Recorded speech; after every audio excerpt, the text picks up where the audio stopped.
Praise the lord అందరికీ. జీవం గల దేవుడు మే 28, 2025న దేవుడు నాకు ఒక కళ చూపించడం జరిగింది.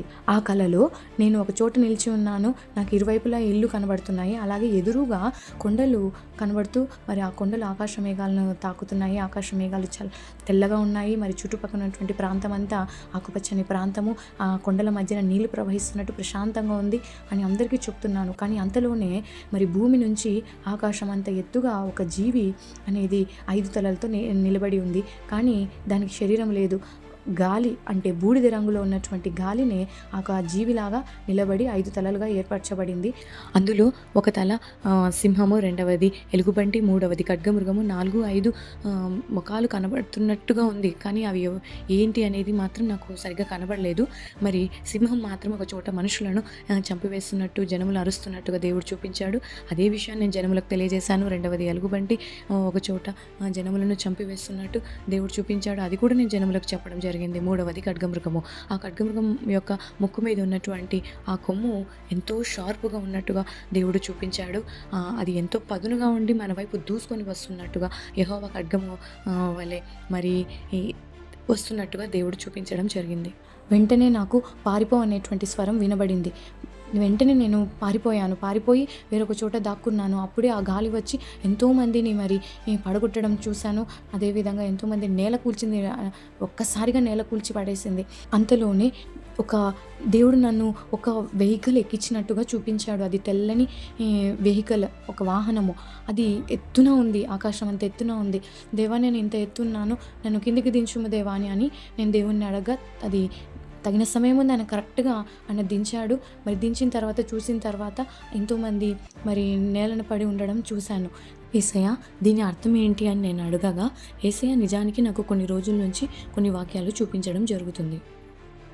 అవేవనగా యెషయా 27:1 ఆ దినమున యెహోవా గట్టిదై గొప్పదై బలమైన తన ఖడ్గము పట్టుకొనును అని.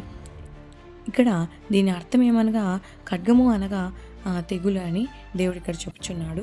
1వ దినవృత్తాంతములు 21:12 రాయబడి ఉన్నట్టుగా యెహోవా కత్తి అనగా తెగులు అని క్లియర్గా రాయబడి ఉన్నది. యెహోవా ఖడ్గం అనేటువంటి తెగులు మరి కలుషితమైనటువంటి గాలి ద్వారా ఖడ్గమృగ రూపంలో మరి దేవుడు అన్ని చోట్ల అందరిలోకి వచ్చేలా దేవుడు పంపిస్తున్నాను అని చెప్పుచున్నాడు. అదేవిధంగా ఇర్మియా గ్రంథము 51:44 3వ లైన్, బబులోను ప్రాకారము కూలును, నా జనులారా మీరు దానిలో నుండి బయటకు వెళ్ళుడి, యెహోవా కోపాగ్ని నుండి తప్పించుకొనుడి, మీ ప్రాణములను రక్షించుకొనుడి అని దేవుడు కొన్ని రోజుల నుంచి చెప్తున్నటువంటి మాటలకు అనుగుణంగానే కలలో కూడా ఆ ఖడ్గమృగము ఇటువైపుగా దూసుకొస్తున్నప్పుడే దేవుని స్వరం నాకు వినబడి పారిపో అని చెప్పగానే దేవుడు నేను పారిపోయేటట్టు చేశాడు. పారిపోయి వేరొక చోటు నుంచి నేను నిలబడి దాన్ని చూచినట్లుగా దేవుడు చూపించాడు. అలాగే లూకా సువార్త 10:7 వారు మీకిచ్చు పదార్థములను తినుచు త్రాగుచు ఆ ఇంటిలోనే ఉండుడి, ఇంటింటికి తిరగవద్దు అనేటువంటి వాక్యాన్ని దేవుడు ఇవ్వడం జరిగింది. ఈ విషయంలో దేవుడు సమ్మర్ హాలిడేస్ అని బంధువులు పిలిచినా కానీ ఎక్కడికి తిరగొద్దు, ఎక్కడికి వెళ్ళొద్దు అని ముందుగానే ఈ కళకు ముందుగా ఈ వాక్యం ద్వారా హెచ్చరించాడు.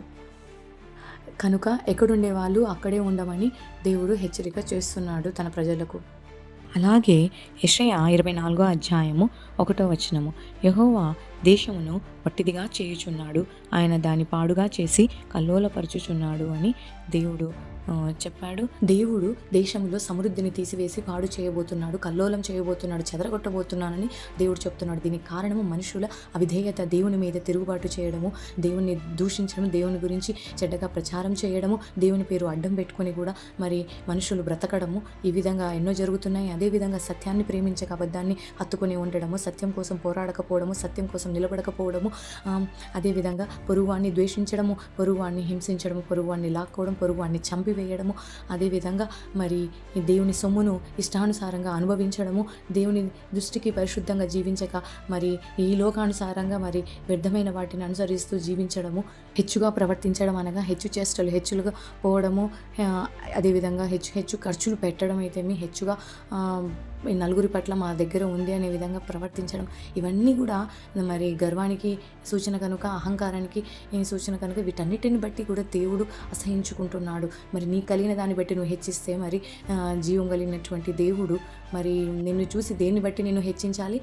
అన్నిటికంటే ముఖ్యంగా దేవుడు అంటే భయం లేకుండా ప్రవర్తించడము, భక్తి లేకుండా ప్రవర్తించడం అనేది మరి మనుషులు చేయడము దేవునికి అసహ్యత పుట్టించింది, దేవుని ఈ ఉగ్రతకు కారణమయ్యింది. అలాగే విలాప వాక్యములు 2వ అధ్యాయము 21వ వచనంలో చివరి 2 లైన్లు, నీ ఉగ్రత దినమున నీవు వారిని హతము చేసితివి, దయ తలచుక వారిని అందరినీ వధించితివి. 22వ వచనము, ఉత్సవ దినమున జనులు వచ్చినట్లుగా నలుదిశల నుండి నీవు నా మీదికి భయోత్పాతములను రప్పించితివి. యెహోవా ఉగ్రత దినమున ఎవడునూ తప్పించుకొనలేకపోయెను, శేషమేమియో నిలువకపోయెను. నేను చేతులలో ఆడించి సాకిన వారిని శత్రువులు హరించివేసి ఉన్నారు అని దేవుడు వాక్యం ఇవ్వడం జరిగింది. దేవుడు మరి తన చేతుల్లో ఆడించి సాకినటువంటి తన సేవకులను చంపిన వాళ్ళని ఉద్దేశించి కూడా చెప్తున్నాడు. మరి వాళ్ళలో కూడా నేను భయం పుట్టిస్తాను, వారిని దయతల్చను, వారిని కూడా వధిస్తాను, మరి ఎవడు తప్పించుకొనడు ఉగ్రత దినమున అని దేవుడి దినమున చెప్పుచున్నాడు. అలాగే నిన్న కలలో యెషయా 46:1 అని దేవుడు రెఫరెన్స్ చూపించాడు. ఏంటిది అని నేను ఓపెన్ చేయగా, బేలు కూలుచున్నది, నెబో కృంగుచున్నది, వాటి ప్రతిమలు జంతువుల మీదను పశువుల మీదను మోయబడుచున్నవి అని మరొక వచనాన్ని దేవుడు చూపించడం జరిగింది. మనుషులు చేసినటువంటి పాపాలకు గాను మనుషుల దగ్గర ఉండేటువంటి వారి జంతువుల మీద కూడా ఈ పాపభారం అనేది మోయబడుతుంది అని దేవుడు చెప్తున్నాడు. మనుషులతో సహా వారి పశువులను కూడా నేను శిక్షించబోచున్నానని దేవుడు చెప్తున్నాడు. దయచేసి మరి మీరు చేసేటువంటి పాపాలకు నోరు లేనటువంటి వాళ్ళు కూడా అనుభవించాల్సి వస్తుంది. దయచేసి నోరు కలిగిన వీరు, జ్ఞానం కలిగిన మీరు దేవుని యందు భయం కలిగి భక్తి కలిగి ప్రవర్తించాలని ఇక నేను కోరుకుంటున్నాను ప్రభు పేరిట. మరి జీవం గల దేవుడు చెప్పినటువంటి ఈ కళ ద్వారా దయచేసి మరి హెచ్చరిక నొంది ప్రభు ఉగ్రతకు పాలవకుండానట్లు మరి ప్రతి ఒక్కరు పరిశుద్ధంగా జీవించి దేవుని యందు భయం కలిగి భక్తి కలిగి జీవించులాగున మరి ఆయన కట్టలను అనుసరించి ఆయన విధులను అనుసరించి నడుచుకొని ఆయనను సంతోషపెట్టే విధంగా సిద్ధం అవ్వండి. ఇకనైనా మరి దేవుడు చిత్తం ఇంకా కరుణించకపోవడం అనేది, కానీ ఆయన ఉగ్రత త్వరలో ఉందని దేవుడు చెప్పుచున్నాడు. దేవునికి స్తోత్రం కలుగును గాక. చెవిగలవాడు ఆత్మ చెప్పుచున్న మాటలు వినును గాక. Amen, amen, amen.